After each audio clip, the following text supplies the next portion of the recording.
I'm back with the true crime report. I haven't done it in a while, but a lot of stuff's going on. So many things have happened and it doesn't end. In my area, I'll start off with what happened in my my neck of the woods in Cranford, New Jersey.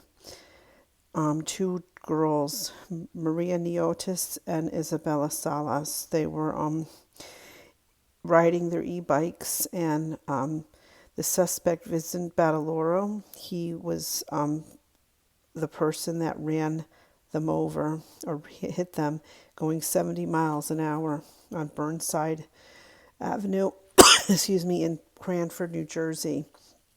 Supposedly, this person was stalking Maria, and it's all over the news. It's gone national, this case. And also in New Jersey, in the area where the entrance is going to the Lincoln Tunnel, which leads to New York City, on Tunnelly Avenue, two men died it's sort of like in the Hudson County area. A Joseph Aziz, 20 years old, and Brian Rivera, 24. Joseph was from Jersey City, and Brian was from North Bergen. Aziz's car was being chased down or trying to be intercepted by the police, where he ran into and collided with Brian's car, and both died. Excuse me. In New Orleans, a chef, a very well-known chef in the area named Carl Morgan, he was picking up his son from daycare on the 30th of September, on Tuesday, where he was carjacked and he was unalived. In Waukesha, Wisconsin, a man was killed when his truck was struck by a train. He was an 82-year-old man. He got stuck in the gate. I guess he tried to run the train and he didn't make it. In Brown City, Wisconsin, one child died in an ATV accident yesterday. Excuse me, on Friday, the 3rd of October, age and gender unknown. In Barron County, Wisconsin, a 20-year-old man died in a shooting when he was trying to protect his pregnant sister. And after he shot the man by the name of Tyler Sadowski, who was 20, he unalived himself. In Dallas, Texas, a man was shot and killed on September 29th, 2025, after an argument near I think it's called it was like the Market Center station. And I don't know what happened with the person that shot the man, but I don't know if he's been apprehended. So far we have 10 deaths. The next page, we'll get to the next incident in Angleton, Texas. I think it was in the last 24 hours at a gas station. There were 4 children that were shot. A 13 and a 4-year-old died, and I don't know if they're boys or girls. They died, and 2 others, 8 and 9, were in critical condition. I don't know about their status right now, but the mother has been arrested. I don't know what her role is in that incident. 2 girls were found deceased after they were found on the roof of the J train after suspected subway surfing incident. This happened. They were found today at the Marcy Street station in the Williamsburg section of Brooklyn.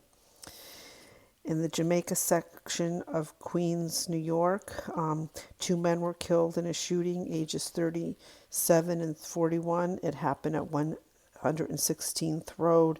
Don't know the circumstances. It's unknown who shot who in that incident. In New Canton, Ohio, a man went on a rampage.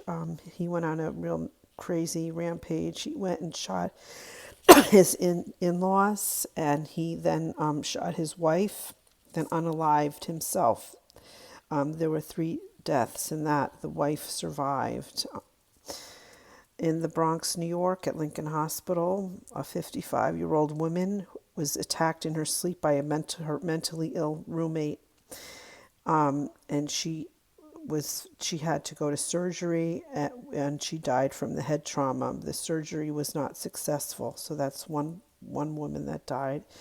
And in Beloit, Wisconsin, a 51-year-old woman died of a gunshot wound at 3 a.m. And a 50-year-old man, excuse me, it was not a woman. A 51-year-old man died of a gunshot wound, and he was it, there was a man who shot him, and there's no other information. The man who shot him survived. Actually, that's what it was. So that so far that's been 21 deaths that we've covered. Last few incidents in New Brunswick, New Jersey. There was an altercation at a 7-Eleven store on September 30th, on Tuesday. A man named Markeem Moore of Manville was pronounced dead after the altercation with the employee who is now in custody, who caused the death of that person. October 1st, a 31-year-old man was shot and killed in a drive-by shooting in Philadelphia in the Kensington section of Philly. That's a very dangerous section where there's a lot of drug usage, and 35 shell casings were found. The last incident was in Kansas City, Missouri. One man was found dead early Monday morning. There was a shooting. He was people were flagged down some help, and then he was found lying in the grass. And that was the name of the victim was Brandon Stone. So we had like 23, 3 plus, I can't even think, I'm sorry. I've been getting over some cold. So that's 10 on this page, 11, so that's 21, plus the 3 on this page, that makes 24 unnecessary deaths in just this past week. I'm sure I didn't get to all of them. I'm sure there's a lot more, and it's just tragic what's happening in this country.